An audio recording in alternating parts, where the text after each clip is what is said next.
Good morning student. मेरा नाम शक्ति कुमार खरे है।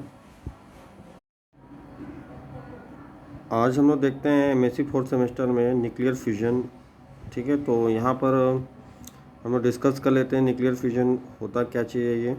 ठीक है, तो हम लोग जानते हैं कि जो यूरेनियम 235 का जो न्यूक्लियस होता है वो अनस्टेबल होता है। 1939 में इसको हांस और स्ट्रासमैन ने इसको ऑब्जर्व किया था। ये पाया था कि जब यूरेनियम 235 को जब स्लो मूविंग न्यूट्रॉन से जब हीट करवाया जाता है तो इसमें नंबर ऑफ जो फ्रैगमेंट होते हैं स्प्लिट होता है। मतलब ये नंबर ऑफ टुकड़े में फ्रैगमेंट में ये स्प्लिट होता है, टूट जाता है। यहाँ जो इस जिसमें जो यूरेनियम के कंपेयर में जो मास होता है इसका स्मॉलर होता है। तो ये जो इस प्रोसेस में बहुत सारे जो एनर्जी होते हैं वो रिलीज़ होते हैं। इस प्रोसेस को बोलते हैं हम लोग न्यूक्लियर फ्यूजन।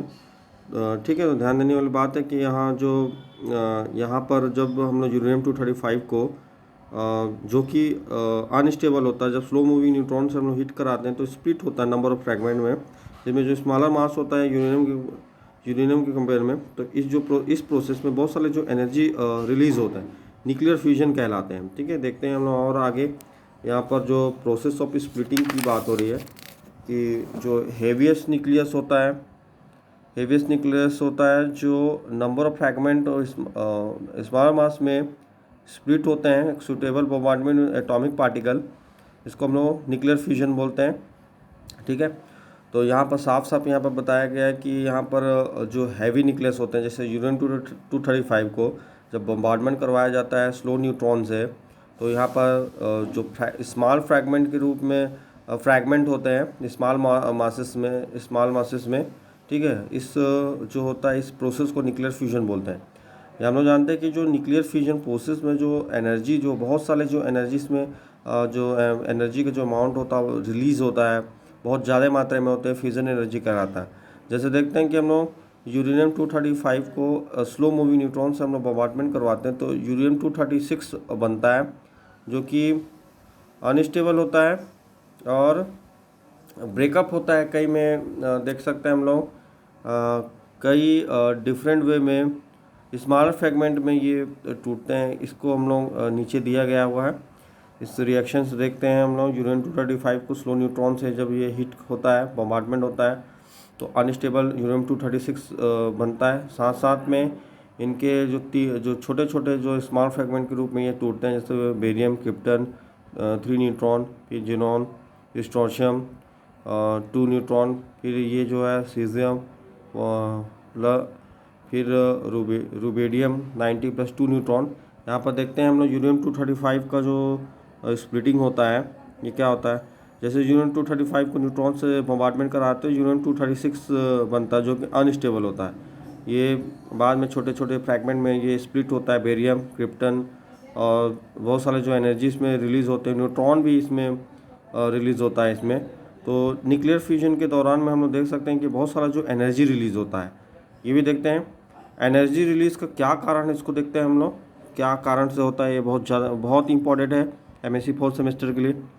तो यहाँ पर देखते हैं कि जो यहाँ पर जो एनर्जी का जो अमाउंट है यहाँ बहुत सारे जो एनर्जी रिलीज़ होते हैं फ्यूजन के समय में, न्यूक्लियर फ्यूजन के दौरान में, ये इसलिए होते हैं क्योंकि इसमें कुछ मास जो होता है लॉस होता है जब फ्यूजन रिएक्शन जब होता है। तो या तो पहला कारण वो बता सकते हैं कि इसमें जो बहुत सारा जो एनर्जी रिलीज़ हो रहा है न्यूक्लियर फ्यूजन के दौरान में इसलिए होता है क्योंकि कुछ जो मास होता है लॉस होता है जब फ्यूजन रिएक्शन जब होता है तब। यहाँ पर देखते हैं कि न्यूक्लियर फ्यूजन रिएक्शन के समय में जो प्रोडक्ट का जो मास का जो सम होता है जो बनता है स्लाइटली रहता है, कम होता है थोड़ा मास जो टारगेट स्पेसिफिक बम्बार्डमेंट न्यूट्रॉन के कंपेयर में। तो हम लोग बोल सकते हैं इसमें बोल सकते हैं कि जो प्रोडक्ट होता है जो न्यूक्लियर फ्यूजन के दौरान में जो प्रोडक्ट का जो मासेस का जो सम होता है वो थोड़ा सा कम होता है टारगेट स्पेसिस के मास में और बम्बार्डमेंट न्यूट्रॉन के मास में। तो हम लोग बोल सकते हैं कि यहाँ पर जो एनर्जी होते हैं, यहाँ जो इसके जो मासेस होते हैं इनके कंपेयर में ये वाले जो मासेस होते हैं यहाँ पर बताया गया, यहाँ जो मासेस होते हैं वो कम होते हैं करके बताइएगा इसके कंपेयर में। ठीक है, साथ साथ में ये भी देखते हैं हम लोग कि जो मास जो लॉस हुआ है यहाँ पर, ये आइंस्टीन इक्वेशन के अनुसार कन्वर्ट होते हैं। जो यहाँ पर जो मास जो लॉस हुए हैं वो एनर्जी में कन्वर्ट होते हैं। जैसे जानते हैं कि जो मास जो है इसमें जो लॉस होते हैं वो एनर्जी में कन्वर्ट होते हैं आइंस्टीन इक्वेशन के अनुसार, इक्वल टू mc स्क्वायर के अनुसार। जहाँ पर m जो होता है लॉस इस मास है, c जो है वो वेलोसिटी ऑफ लाइट है। ठीक है, और जो E है एनर्जी है। तो हम लोग देखते हैं कि मास कैसे लॉस होता है फ्यूजन रिएक्शन में। तो ये जो रिएक्शन है यूरेनियम 235 प्लस न्यूट्रॉन बॉम्बार्डमेंट होता है, तो बेरियम क्रिप्टन 3 न्यूट्रॉन बनता है। तो जब हम लोग यूरेनियम 235 और न्यूट्रॉन का जो मास को हम लोग ऐड करते हैं तो ये बनता है 235.118650 प्लस न्यूट्रॉन का 1.008665 इक्वल टू 236.127315 AMU। ठीक है, AMU होता है एटॉमिक मास यूनिट।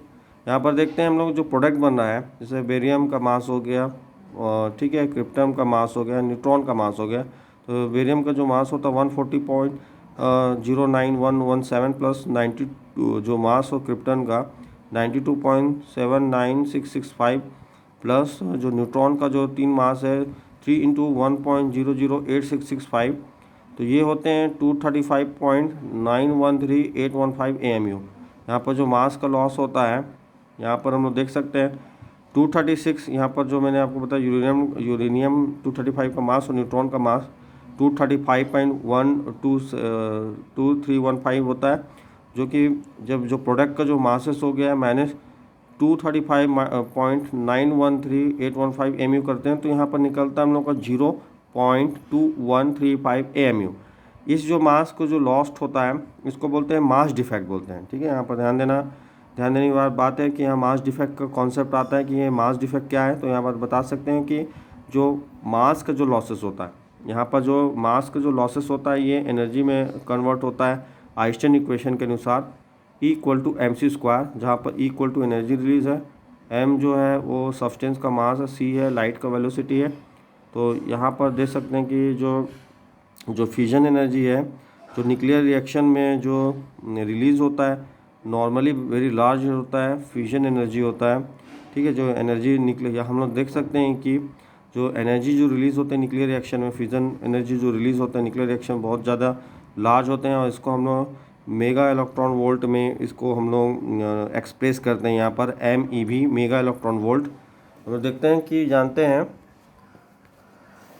यहाँ पर हम लोगों का जो आता है 1 MU equal to 1.6603 into 10⁻27 kg, C equal to 2.9979 into 10⁸ होता है। यहाँ पर जो एनर्जी रिलीज़ होता है जब जो होता है 1 MU का लॉसेस से होता है, यहाँ पर 1.6603 into 10⁻27 kg into 2.9979 into 10⁸ metre per second square. जब हम लोग करते हैं तो इसको जब हम लोग को आता है तो 1.4924 इंटू 10⁻10 kg m स्क्वायर पर s स्क्वायर होता है। इसको डिवाइड करते हैं 1.4924 into 10⁻10 joule upon 1.622 into 10⁻19 joule electron volt पर इलेक्ट्रॉन वोल्ट, तो 931.48 इंटू 10⁻6 इलेक्ट्रॉन वोल्ट है। तो यहाँ पर जो देखते हैं 1 MU का जो लॉसेस होता है ये एनर्जी ऑफ अमाउंट में कन्वर्ट होता है। यहाँ जो 1 MU का जो लॉसेस हो रहा है ये डायरेक्टली जो एनर्जी लॉस वाले एनर्जी में कन्वर्ट हो रहा है, जो कि 931.8 MU होता है। ठीक है, हम बोल सकते हैं कि जो कि यहाँ पर देखते हैं कि जो 0.2135 MU का जो लॉस है, ठीक है, देख सकते हैं हम लोग। यहाँ पर मैं एक बार और बता देता हूँ कि 1 MU का जो लॉसेस होता है ये आपका इनॉर्मस अमाउंट ऑफ एनर्जी में कन्वर्ट होता है 931.48 मेगा इलेक्ट्रॉन वोल्ट। यहाँ पर 0.3135 MU जो का लॉसेस होता है मास का, ये अब फ्यूजन में कॉम्प्लाइज करता है 931.48 mega electron volt into 0.2135 equal to होता है 198.9 mega electron volt of energy. ठीक है, इसको आपको यहाँ पर लिखना पड़ेगा एग्ज़ाम में। बहुत ज़्यादा एनर्जी कि यहाँ पर मास कैसे एनर्जी में कन्वर्ट होता है आइंस्टीन इक्वेशन के अनुसार, ये पूरे आपको यहाँ पर दर्शाना बताना पड़ेगा। ठीक है, यहाँ पर हम लोग देखते हैं और नीचे में हम लोग देख लेते हैं चैन रिएक्शन के बारे में। बहुत अच्छा है न्यूक्लियर चैन रिएक्शन जो है। ठीक है, यहाँ पर जो देखते हैं हम लोग न्यूक्लियर फिजन रिएक्शन में। ठीक है, न्यूक्लियर फिजन रिएक्शन में जो न्यूट्रॉन इमिटेड होता है यूरेनियम एटम के फ्यूजन में, ये अनदर यूरेनियम न्यूक्लियाई को हिट करता है, जिसके चलते इसके जो फ्यूजन जो प्रोड्यूस करते हैं ज़्यादा न्यूट्रॉन प्रेजेंट करते हैं और आगे। ठीक है, तो यहाँ पर मैंने बताया न्यूक्लियर फिजन रिएक्शन में जो न्यूट्रॉन जो इमिशन करता है यूरेनियम एटम के फ्यूजन से द्वारा निकलता है, ये अनदर यूरेनियम न्यूक्लियाई को हिट करता है और फ्यूजन होता है जो कि ज़्यादा न्यूट्रॉन प्रोड्यूस करता है। तो यहाँ पर चेन न्यूक्लियर रिएक्शन का जो चैन होता है वो सेटअप होता है और बहुत सारे जो एनर्जी इसमें रिलीज़ होता है। ठीक है, हम लोग बोल सकते हैं कि यहाँ यूरेनियम 235 का जो यूरेनियम का जो फ्यूजन होता है स्लो मूविंग न्यूट्रॉन से होता है, इसको बोलते हैं चेन रिएक्शन। ठीक है, तो यहाँ यूरेनियम 235 का यूरेनियम का जो फ्यूजन होता है स्लो मूविंग न्यूट्रॉन, इसको चैन रिएक्शन बोलते हैं। कुछ जानते हैं कि जो कुछ जो न्यूट्रॉन जो रिलीज़ होते हैं ये सरफेस से स्केप होते हैं, या तो फिर यूरेनियम 238% जो होते हैं उससे ऑब्जर्व हो जाते हैं इम्प्योरिटी के फॉर्म में। ठीक है, यहाँ पर चेन का ब्रेकिंग होता है और अमाउंट ऑफ एनर्जी रिलीज़ होता है जो कि कम होता है एक्सपेक्टेड से ज़्यादा। तो जो चेन रिएक्शन होता है कंटिन्यू होता है और यहाँ पर बताया यूरेनियम 235 इनफ होता है न्यूट्रॉन को कैप्चर करने में। यदि सफिशिएंट अमाउंट ऑफ यूरेनियम 235 अगर प्रेजेंट नहीं होता है तो जो न्यूट्रॉन जो बहुत सारे न्यूट्रॉन होते हैं स्केप हो जाते हैं सैंपल से और चैन रिएक्शन नहीं होता है। तो यहाँ पर फिजनेबल मटेरियल का जो मिनिमम अमाउंट होता है जो chain reaction nuclear chain reaction को कंटिन्यू करता है, इसको बोलते हैं क्रिटिकल मास। यहाँ पर क्रिटिकल मास का भी कॉन्सेप्ट आता है कि जो फिजनेबल मटेरियल का जो मिनिमम अमाउंट होता है जो न्यूक्लियर चैन रिएक्शन करने के लिए ज़रूरी रहता है तो उसको क्रिटिकल मास बोलते हैं। कुछ केसेस में न्यूट्रॉन का जो मोस्ट होता है ये कैप्चर करते हैं, जो मोस्ट ऑफ न्यूट्रॉन होता है ये यूरेनियम 235 के द्वारा कैप्चर होता है, न्यूक्लियर रिएक्शन होता है। तो ये यूरेनियम 235 का जो क्रिटिकल मास होता है ये 1 kg से लेकर 100 kg के बीच में होता है। यदि फिजनेबल मटेरियल का जो मास होता है अगर क्रिटिकल मास से ज़्यादा होता है तो इसको बोलते हैं सुपर क्रिटिकल मास। और अदर हैंड देखते हैं अगर फिजिबल मटेरियल का जो मास होता है अगर क्रिटिकल मास से कम होता है तो उसको बोलते हैं सब क्रिटिकल मास। तो ये ध्यान देने बात है कि जो मास जो ज़्यादा होता है कम होता है क्रिटिकल मास से, ये क्या करता है चेन रिएक्शन को प्रोपगेशन जो प्रोपगेशन करने को रोकता है ये।